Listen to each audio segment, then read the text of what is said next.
everybody. We are back with Meet Me in the Middle with our special guest, Raymond Broughton. And we have been talking about the gastric bypass or sleeve. How do I say it, Raymond? Say it for me. Gastric sleeve. Gastric sleeve bypass, right? No, not bypass, just gastric sleeve. Just gastric sleeve. Okay, so we've been talking with him about the gastric sleeve surgery that he had December the 11th, 2020. And how he's lost 110 pounds in 9 months. And that is just amazing. If you didn't catch episode 1 and 2, please go back and revisit those and view those and give us a like and a thumbs up. This is a really good journey that he is sharing with us about his middle journey of losing weight and the whys of it. Episode 2, we talked about some of the mental issues that he went through and actual surgery process. So that was really interesting. So please go back and check that out. So Raymond, we just want to thank you once again for taking time out to talk with us about this. In your journey so far, how many African American men have you come across that have done this? That's a good question. 3. Really? 3? Okay. Mm-hmm. And those have only been on Instagram. I haven't seen any in person, actually. Really? So, Now, with your Instagram page, have you? Those are the 3 that have reached out to you. Yes, ma'am. Really? do you think, what is the hesitancy with African American males? Well, I think as men in general don't really talk about health in that fashion. And especially being African American, men don't typically talk about what's going on with them and how they fixed it. Mm-hmm. Oh, okay. So it's kind of, now mind you, some of the older generation, they do tell you, hey, at 40, make sure you start going to the doctor. But besides that, it's not really discussed that much. Okay. Man, I'm really proud of you because that took some, I know this, pardon the pun, it took some guts to do that, and because how old did you say you're 33? Yes, ma'am. So, you're doing this for the long haul of the future too, for your family. Oh, yeah. So what have you seen now that you've had this? Where are some other areas socially that you've seen it's made a difference? Although I know we all went into COVID, and so, social is sort of a fluid word right now because of that. But how has that changed your relationship even with your children, your wife, or socially with others? Well, I said the one thing and there's small victories when it comes to having the surgery and losing weight. Like going to the doctor or going someplace and having to sit down, I normally wouldn't, because my thighs and my hips were way too big for seats, or I sit at the edge. Ooh. So as I've had the surgery and lost weight, I'm actually able to sit back like I am in this chair now and sitting like a regular person, and be a normal person sitting outside somewhere waiting for something. And that's a huge impact because on me mentally, as far as just, okay, I can be a part of everyday living and not have to adjust. Mm-hmm. You start realizing that you make a lot of adjustments being large and it becomes a normal, like real normal. My chairs, my shoes, how I put on my shoes in the morning, how I bathe has changed. Right. Let me ask you this, Ray. So socially, did any of your boys make you feel bad, or were you just always accepted with your friends? Did they make comments? What did that look like? Well, for my immediate group of friends, they were encouraging. I said, because I got 2 big guys in my group, me being one of them, and there's another one. They got 2 small guys in my group. So they were encouraging. I said, it took me a minute to open up to them to tell them that, hey, I made this decision. But when I did, they were all for it, checking on me. One of my friends even joined me on that 2-week diet before the surgery and did it exactly how I did it until the day of. Wow. And how much did he lose? And he lost 10 pounds on the weight. Mind you, he's skinny. He was in the military. He can't lose too much weight. Okay. But that's really supportive. That is super supportive. That's really good. how has it changed, or has your family made comments, like your son or your wife, have they made comments? And Yeah, my son has noticed easily, as far as, Dad, your stomach is different, or it's big, and then some days it's small, and with a pat on the front of the stomach, Yeah. Oh, when I had my surgery, he saw the Band-Aids, like, oh, you okay? And he'll poke the surgery, spots and everything. But he noticed that I've gotten smaller. My wife as well, being able to actually wrap her arms around me and not have a gap between her hands. yeah, And so, and for me, it's like I'm waiting to see my daughter notice it's just a smaller me. yeah, And it's not a large person, picking her up. I can actually put her in my lap. yeah. I said, before I couldn't even close my legs enough to, hold anything. So Yeah, and flights. I mean, how do you do? Did you fly before you lost all this weight ever? And what do you do about that? Well, yeah, I flew before, and I always had to ask for that extended belt to go around me. I said, now, I haven't flown after yet, which I'm kind of excited to find out if I do need it anymore. But I used to be, I would ask initially, once I got to the door of the plane, like, hey, can I go ahead and get the extender for when I sit down? And they would bring it to me once I sat down. Because I was already prepared for it not fitting. And then sitting, because my hips were so large, it would be terribly cramped, terrible, and hurt the whole time. Yeah, I know. I mean, I'm just thinking of how it's so cramped anyway for anybody feeling on a plane, and unless you can fly one of those and do that big first class thing, but no, so I have a funny story that I remember. So Raymond was going to the store, Joy, and I didn't realize where he was going because he got all dressed up. He had on a gold chain, he had on a black shirt, he had on some pants, some slacks. And I said to his wife, I said, where's Raymond going? She said, to the store to buy some wood chips. And I said, what? So he had gotten like fully dressed up like he was going to a dinner. Yeah. Because he was feeling good, okay? Yeah. So we laughed about that, and I said, Raymond, it's okay. Go ahead, man. Go on to the store. Do your thing. Yes. I fit in my shirt and a jacket from college. I was like, oh, I'm going outside. I have to go. And I put on every piece of jewelry I had, a nice watch, earrings, the whole nine. I'm like, I'm going. And people look at me like, did he go to church? This is just not even. Oh my goodness. Have you seen like just this huge difference in how you feel about yourself? Yeah, and well, change, and yes, good and bad. I said there's been a lot of times where I'm like, oh wow, look, I have a collarbone. This is this is interesting. I didn't know I had this here. And then I look at an older picture of myself. I'm like, my wife really loves me. I said, to think that I look like that. And then she still kissed my face. I was like, this is I was large, and I didn't, I felt perfectly fine being large, and I'm looking like that's not okay.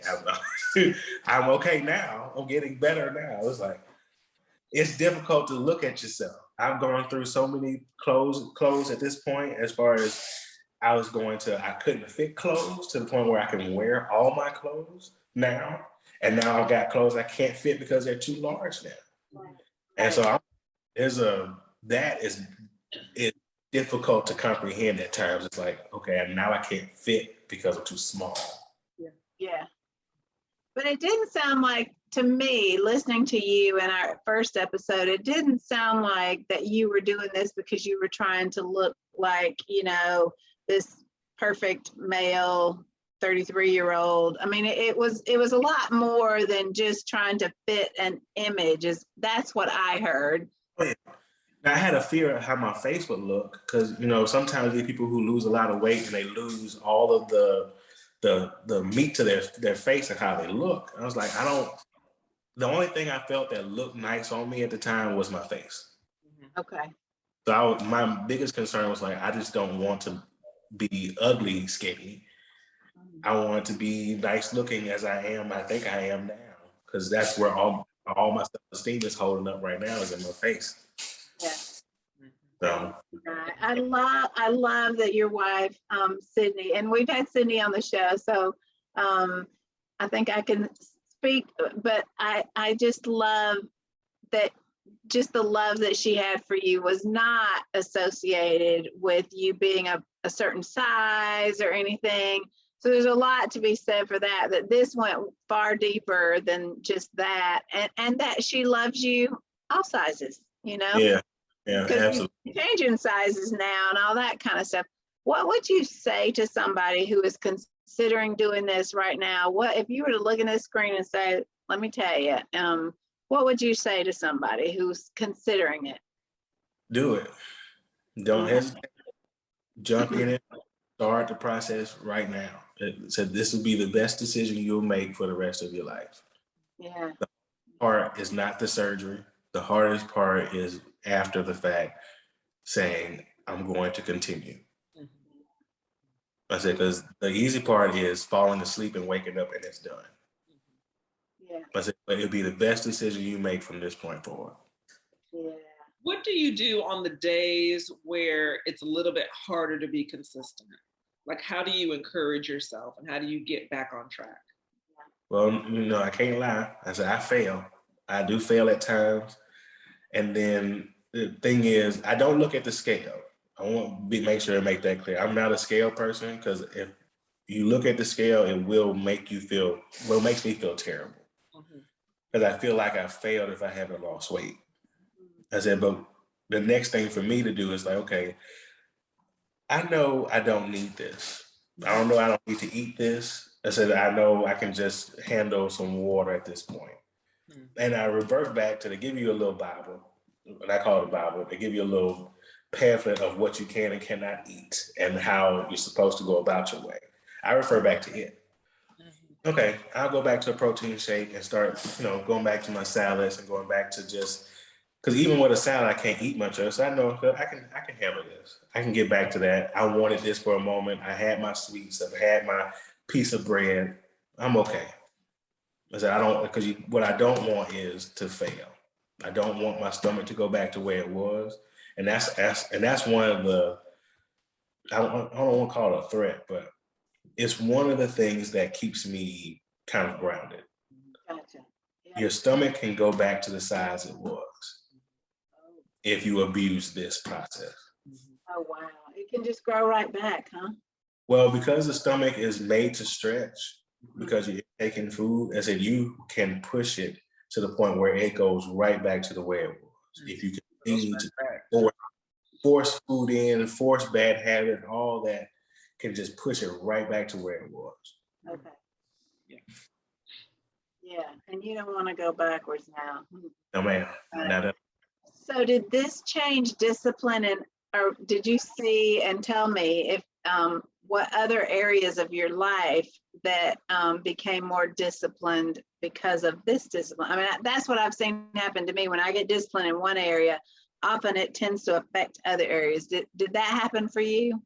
My dedication changed, because like right now, I have an 11 o'clock alarm on my phone. So every day at work, I walk a mile and a half. Okay. I do not skip a day unless it's raining or if I just can't get up. I said, but every day, my coworkers and staff, people around the building, they come outside sometimes to see me. I said, but I stay dedicated to that, knowing that if I just walk, I said, I can keep this weight off and I can take more weight off. And other part too is like for my family is what I can eat. I said, my son is not seeing me eat gargantuan amount of food. Yeah. I said, my son sees me eating the small amount and saying, I'm done and I'm finished. And it helps also for my wife. She doesn't eat, she eat whatever I cook, but she won't eat like me anymore because I made bad habits for the family. Yeah. Oh, that's We love food. We love food. I said, but because I went through this, she's with it with me. So we do that part together. That's great. That is great. And you said you've got an IG, I can't fight the fat _ VS correct? That's it. And on that, you share like just kind of the daily ups and downs or some motivation for other people going through that. Absolutely. Every question I've had for myself, I put out. I said the doctor's appointments, the ups as far as how well I'm doing, and when I've hit the low parts. I said because there's been times where you do fail, and it's not that you're non-reversible, but you fail. And I mean, people need to see that because it's just success stories on TV or on Instagram. Do you think that this is a middle for you that will end at some point, or do you think this is a middle that will continue? Oh no, I think it's going to continue. I said because I've been large a long time, and I've made a lot of adjustments for my size and for people of my size, and the damage that my size had done to me, I'm just now unraveling.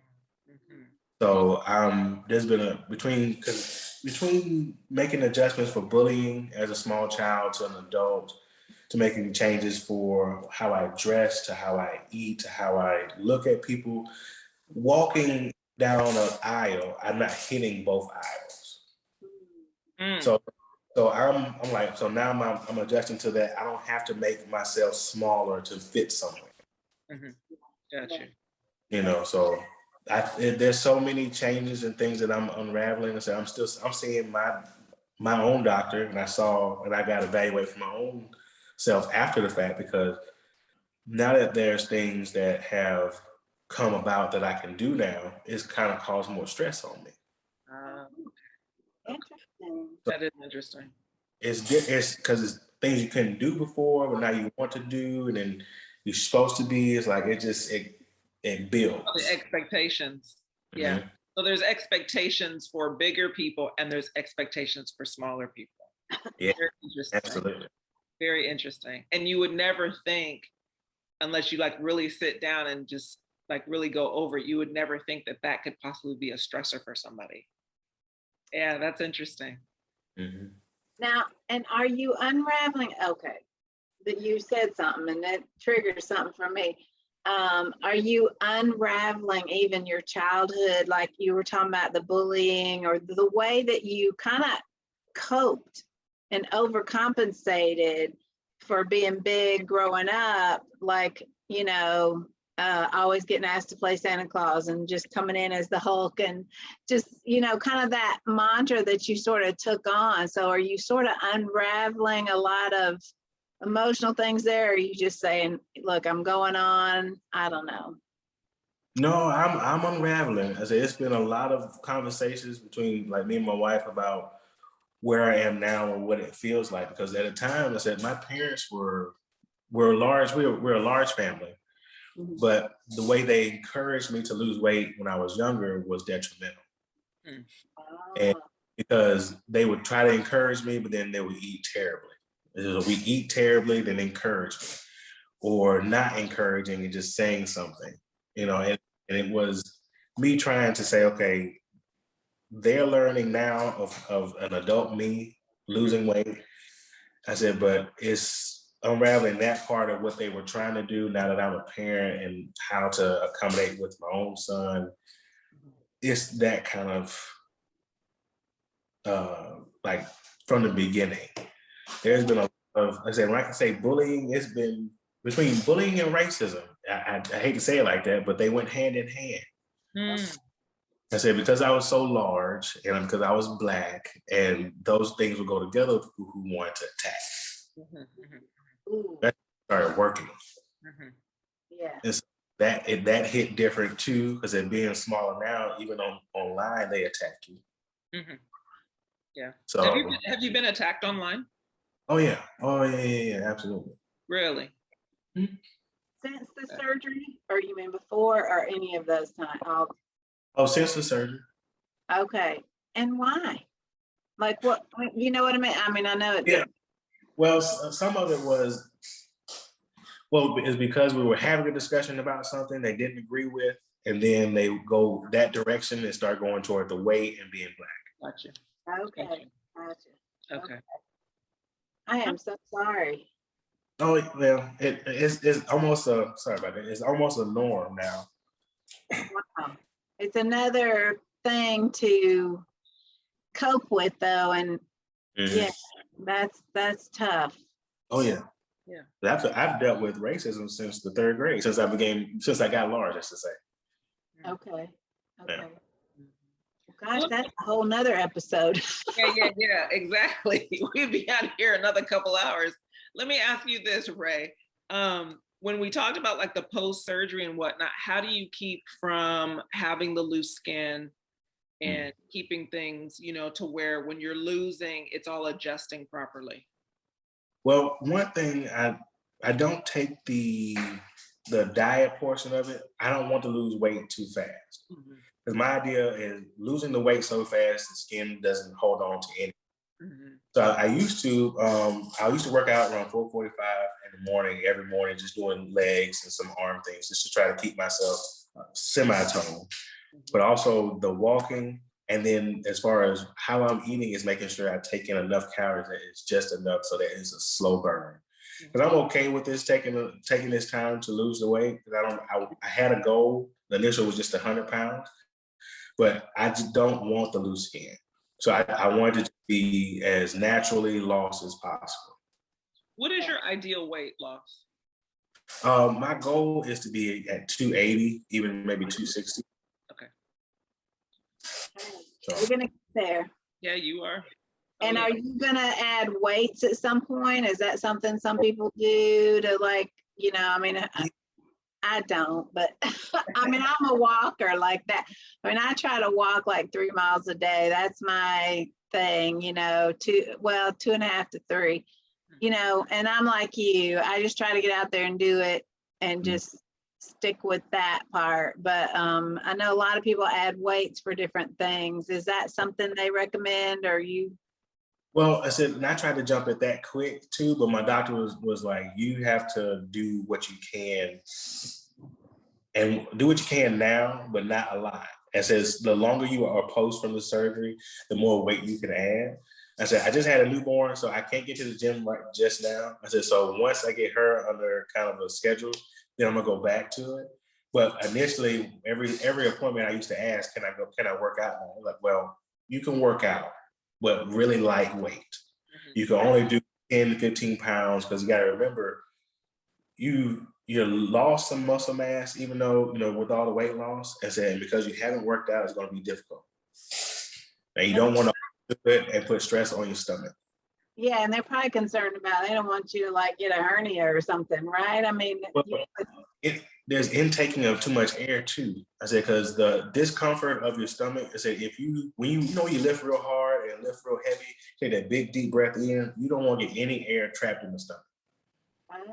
Oh. That's gonna hurt. Yeah. That's gonna hurt.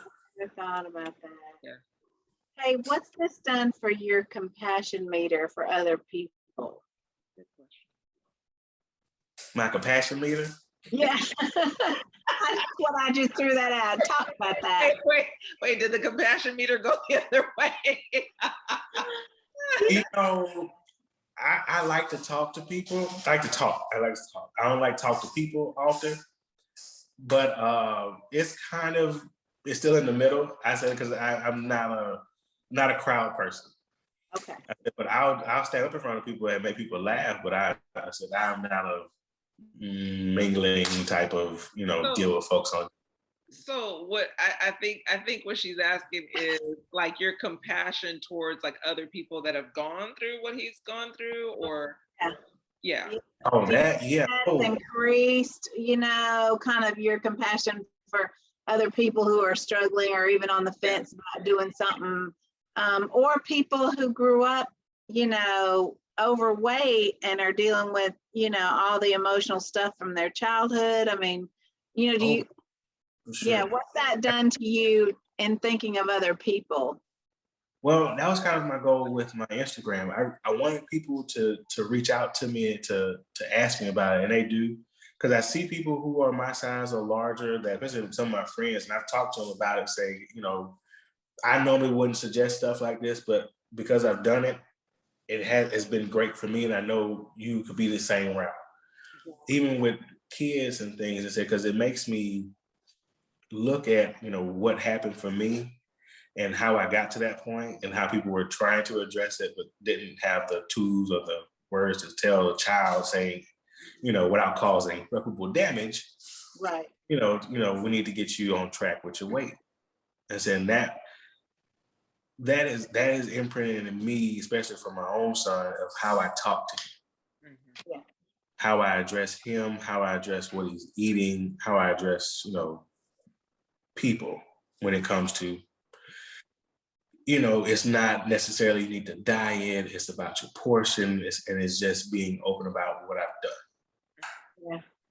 See, I love this because you're really going to be an advocate for people not having to get to the point of having to have the gastric sleeve, you know, or the bypass. I mean, let's talk about it. I mean, you are saying talk to your kids in a healthy way about eating in a healthy way, and so that you don't get to that point. That's what I'm hearing. Yeah.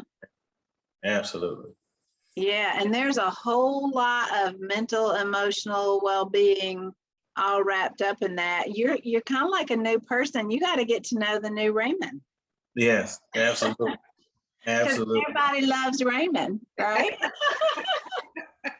But everybody loves Raymond in a different way now. It's a different Raymond a little bit because I mean, socially, I just see that it is just going to be continual a morphing of who you are and how you feel comfortable and not responding in certain way. Like, you know, like you even said, going down an aisle, you know, you're used to compensating for that space. And now you got to, I don't have to think like that anymore. I mean, there's a lot of mental newness there that you got to get used to. So I am so proud of you. I mean, thank you for being open to share it all. We were going to show pictures, y'all, but you know, we didn't get all that together.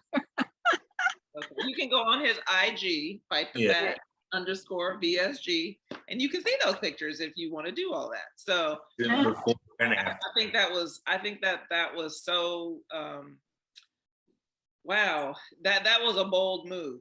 That was a bold move. I mean, when you went in for this, you were just like, okay, I'm bearing it all.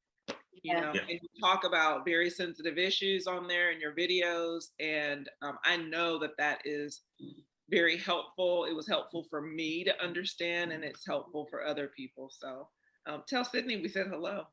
And those sweet babies, those cute little babies. I know. I can't wait to see all them in person soon. All this gets done. I know. Well, thank you so much for being on Meet Me in the Middle.